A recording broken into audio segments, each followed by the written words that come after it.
I just want to know if your coaching style is exactly the same as Todd McLellan, since you coached so many years with him.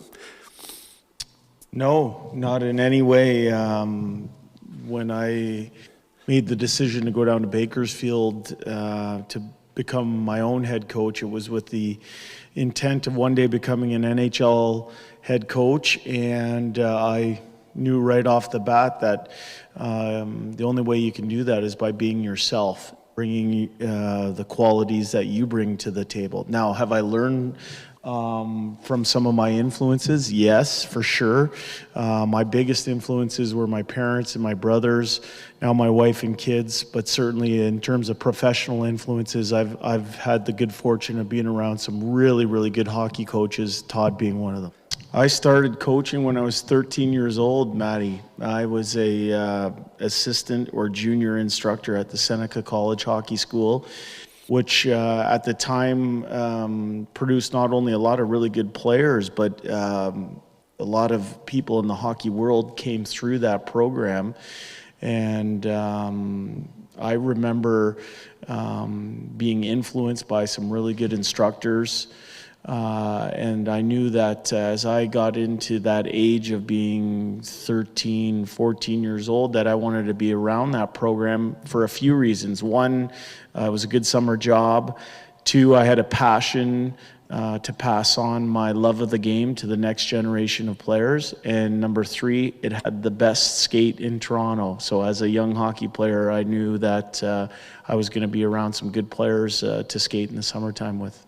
Typically how that worked was you had gone to that hockey school and you'd been identified as someone that maybe would have an interest in starting out and learning how to coach the game.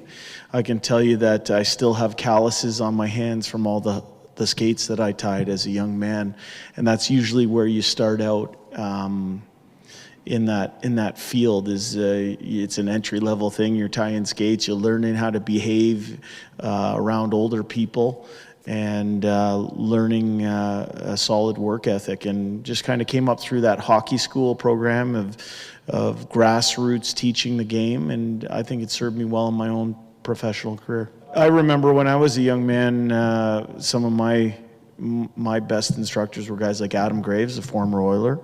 One of the people who ended up running that program was a guy named Steve Spott, who's an assistant coach with the Vegas Golden Knights. He ended up playing college hockey with my oldest brother, and he ended up weaving his way through the coaching world in his own right. And just a lot of really good people came through that program, and like I said, I'm fortunate that that's where I got my start. And as I said, I would say that I've been a coach since I've been 13 years old.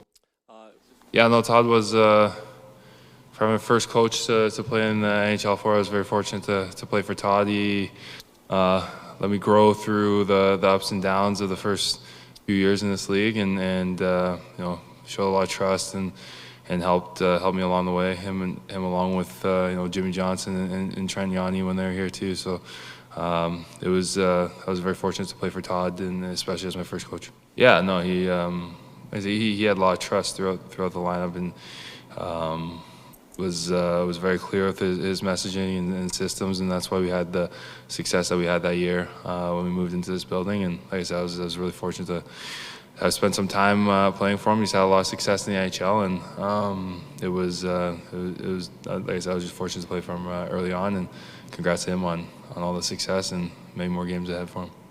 You have a head coach and you're an assistant coach. Like, you're gonna pick up on a lot of things that the coach that you work with, and the same goes here. I mean, there's some similarities in some of the drills that we do that when Todd was here. Yeah, I think for the most part, Jay is really his own person and his own coach, but you can definitely tell that they're like in anything. If you were to work with a different reporter early on in your career, you would pick up on some things that he did too. So it's like anything in life. I definitely think he helped my career, helped me grow into my game.